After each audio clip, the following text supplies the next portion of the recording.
This is VFL Weekly Rep for round 7. There was 8 games. Sunday was Mother's Day, so I didn't go to a game on Sunday.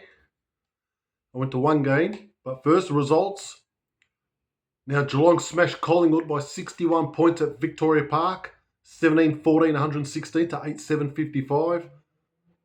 Geelong smashed Collingwood in possessions, inside 50s and clearances. George Stevens for the Cats, 31 possessions, 8 clearances, 2 goals. They look like they're the real deal, Geelong.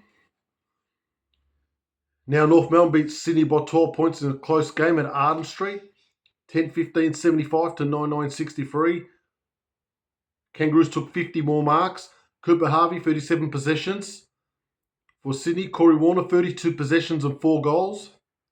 Peter Adams, a big man, 28 possessions, 23 hitouts, 11 clearances. Now, Williamstown accounted for Richmond by 37 points at Point Gellibrand, 16-11, 107 to 10-10, 70. Joel Fitzgerald for the Seagulls, 38 possessions, 10 clearances. Damon Hollow was a difference. He had 20 possessions and kicked 5 goals. The big man, Alex Murkoff, 40 hitouts, 7 clearances, 2 goals. Williamstown, very hard team to beat down there. Now, an absolute flogging at Casey Fields. I couldn't believe this.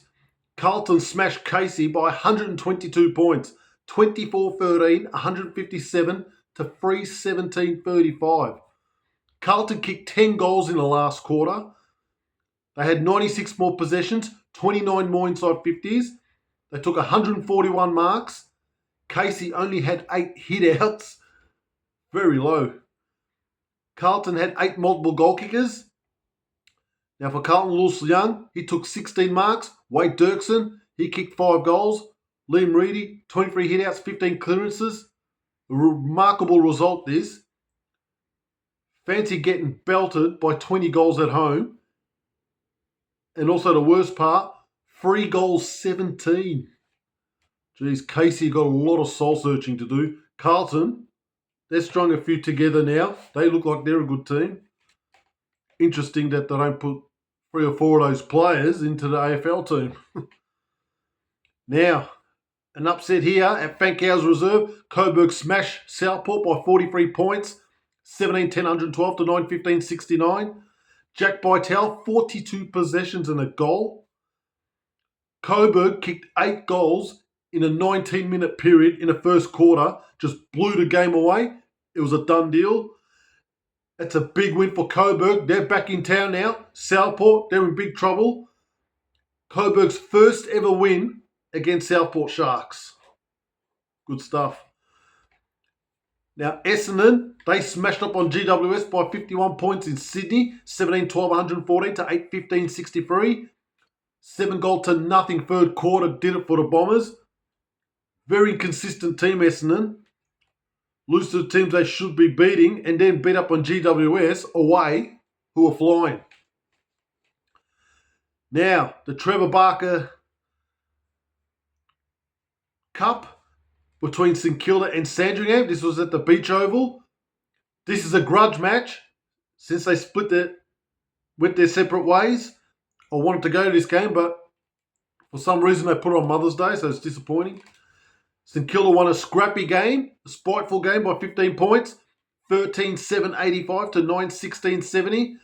Sandringham had 41 more possessions, 19 more inside 50s, 19 more clearances. St Kilda had 30 more hitouts. Now for St Kilda, Angus Hasty, 31 possessions, 28 of them were kicks. The big man, Alex Dodson, 51 hitouts. Now for Sandringham, Darcy Churgwin had 29 possessions, 8 tackles, 10 clearances. Look at this. The last time these two teams met was in a qualifying final of the year 2000 at Waverley. It's also St Kilda's first win against Sandringham. Sandringham, well, they're the good losers, aren't they? They just keep losing. They're very competitive, but they just can't win. All right, now I went to that one game. It was on Saturday at Churnside Park between Werribee and Tasmania. This was going to be a ball burster, and I wasn't left disappointed. it ended up being a draw, 14-13, 97 each. Tasmania 6 goals to 4 in the first quarter. Werribee 5 goals 6 to 1-2 in the second. Tassie kicked 3 goals 2 in the third quarter. In the last quarter, Tassie 4 goals 4 to 3-1. Major goal kicks for Werribee. Harry Maguire and Brady Wright kicked 3 each. Will Elliott, Harry Grintle 2 each. For Tasmania, Hugh Dixon kicked 4. Jack Callanan and Kai Cameron kicked 2 each. The possessions, Louis Pinnock for Werribee, 28 possessions, 8 marks. Dom Brew, 28 possessions, 8 tackles, 16 clearances. And the ruckman, Ajahn Kwalmun, 38 hitouts, 16 clearances and a goal.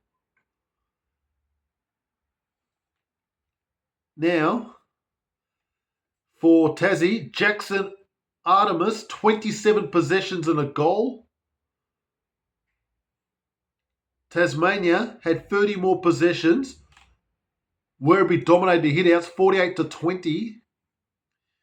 Now, Werribee, they were 21 points up at the 90-minute mark of the third quarter. That was their biggest lead.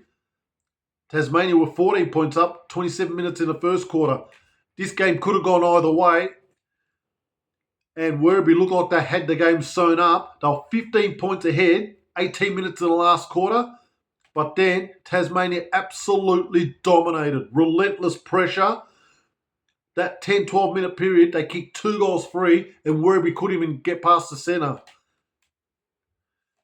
Amazing finish.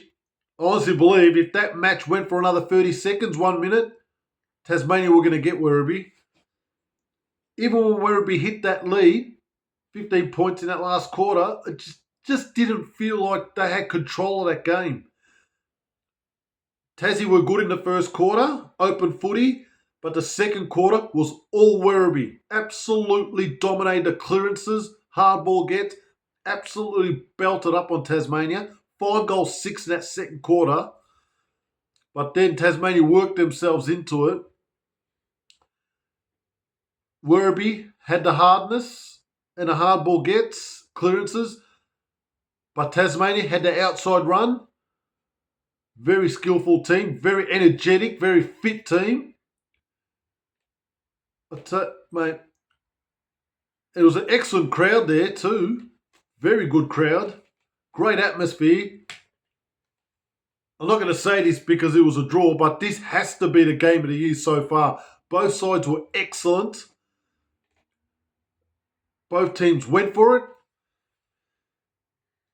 Werribee will be in one way kicking themselves because once again, they shot out to a lead and they capitulated yet again. They did it last week against Port Melbourne. They had that horrible fade out in round 2 against Sandy away. Tasmania, they just never gave up. Mate, they're a fair income team, this mob. I'll tell you right now, mate. They're ready and they're rocking. In the end, it deserved to be a draw. No arguments here. It was a bit of a hollow feeling as a siren went. It was incredible.